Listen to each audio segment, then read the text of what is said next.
हरियाणा में triple engine की सरकार भ्रष्टाचार का अड्डा बन चुकी है। तीनों इंजन पूरी तरीके से फेल है। बिना काम किए पेमेंट होती है और छोटी छोटी मछलियों को फंसा के अपनी फाइल साफ करने का प्रयास करते हैं। पानीपत के अंदर भी ऐसा ही घोटाला सामने आया। इस घोटाले के अंदर पानीपत नगर निगम प्रॉपर्टी आईडी बदलने का खेल चला, अवैध प्लाटों को वैध करने का खेल चला, हाउस टैक्स माफ करने का खेल चला और ये खेल अरबों रुपए में पहुंचा है। इस खेल के अंदर अधिकारियों से लेकर सरकार तक शामिल है। परंतु जब खेल कोई संज्ञान में आता है तो सबसे छोटे अधिकारी को, करीबी कर्मचारी को एक मोहरा बना के सारी सरकार को पाक और साफ दिखाने का काम करते हैं। पानीपत नगर निगम के अंदर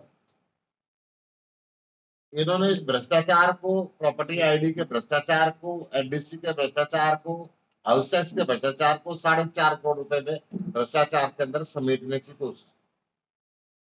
मैं बहुत मजेदारी की बात आपको बताता हूँ। जब मामला खुला, लोगों ने शिकायतें की, पहले तो अनदेखी करते रहे, कमिश्नर साहब भी अनदेखी करते रहे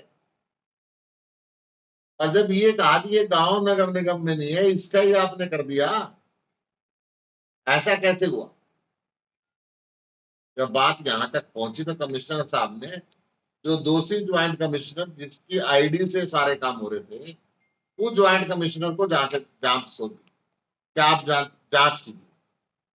मजेदारी की बात ये, शिकायत उनके खिलाफ, उनकी आईडी से सारे काम हो रहे हैं और जांच भी उनको सौंप दी गई।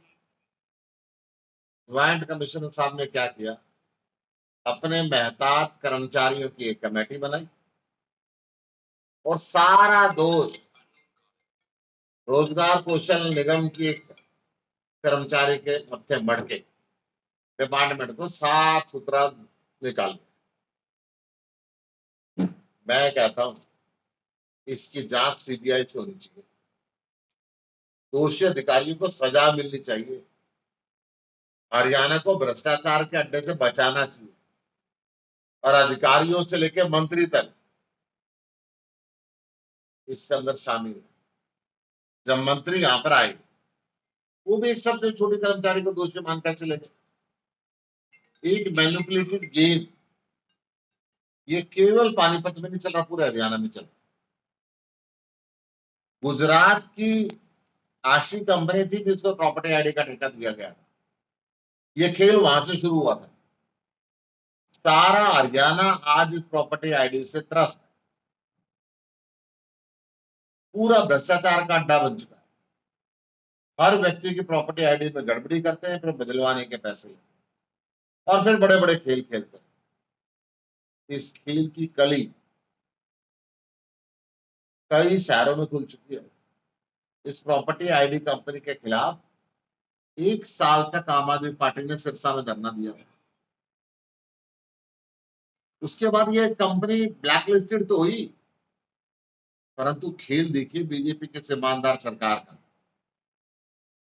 ब्लैक लिस्ट करी और सारी उसकी पेमेंट दे दी पुरानी। साहब आप तो गुजरात के हो, आपका पैसा हम कैसे रोक सकते हैं?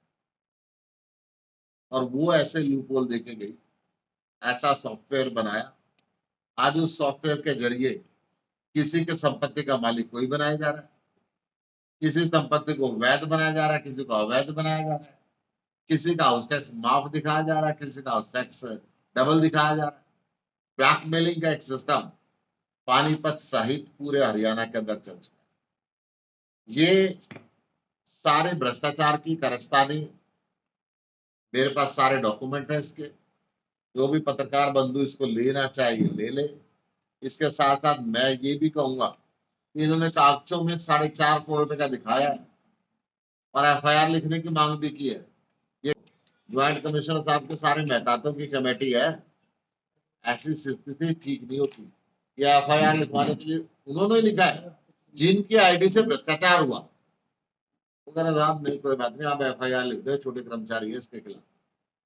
मैं कह रहा हूँ प्रॉपर्टी आईडी खोलने का प्रावधान ज्वाइंट कमिश्नर लेवल पे था, वहां पे ओटीपी भी आते हैं, टेलीफोन पे मैसेज भी आते हैं, तो ऐसा क्यों?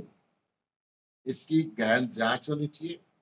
आम आदमी पार्टी हरियाणा और आम आदमी पार्टी पानीपत मांग करती है सीबीआई की जांच होनी चाहिए।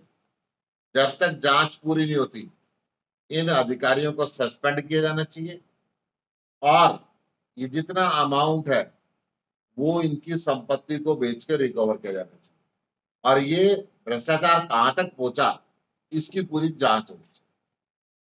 गुप्ता जी, आम आदमी पार्टी क्या सड़कों पर उतरकर भी इसका कुछ विरोध करेगी? भ्रष्टाचार के खिलाफ कोई एक्शन? आम आदमी पार्टी अभी मांग कर रही है, देखते हैं इस पे हरियाणा सरकार कितना एक्शन लेती है।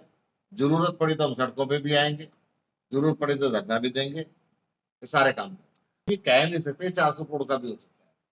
अब देखो ये कितनी कितनी आईडीज के अंदर आप एक महीने के अंदर इन्होंने करीब 400 आईडीज पे हेराफेरी की। पूरे हरियाणा में किस लेवल पे हेराफेरी चल रही हो? एक सबसे छोटे कर्मचारी जो रोजर को कौशल रोजगार निगम के तहत भर्ती हुई, वो तो इतनी हेराफेरी कर नहीं सकती। इसके पीछे कौन कौन है? उन सारे बड़े मगरमच्छों के खिलाफ भी एक्शन होगा। मंत्री ने कहा है, विपुल आए थे, विपुल गोयल वो कह रहे थे कि कोई भी हम तो यही मांग करते हैं मंत्री जी भी इस झूठी रिपोर्ट पर तसल्ली ना करें। ये जो रिपोर्ट है इसमें एक कौशल रोजगार निगम की महिला के ऊपर सारा दोषारोपण कर दिया गया। मंत्री जी खुद इसकी जांच कर ले और खुद नहीं कर सकते तो सीबीआई को सौंप दे। ये कंपनी गुजरात की है, सारा हरियाणा रो रो के मर जाए,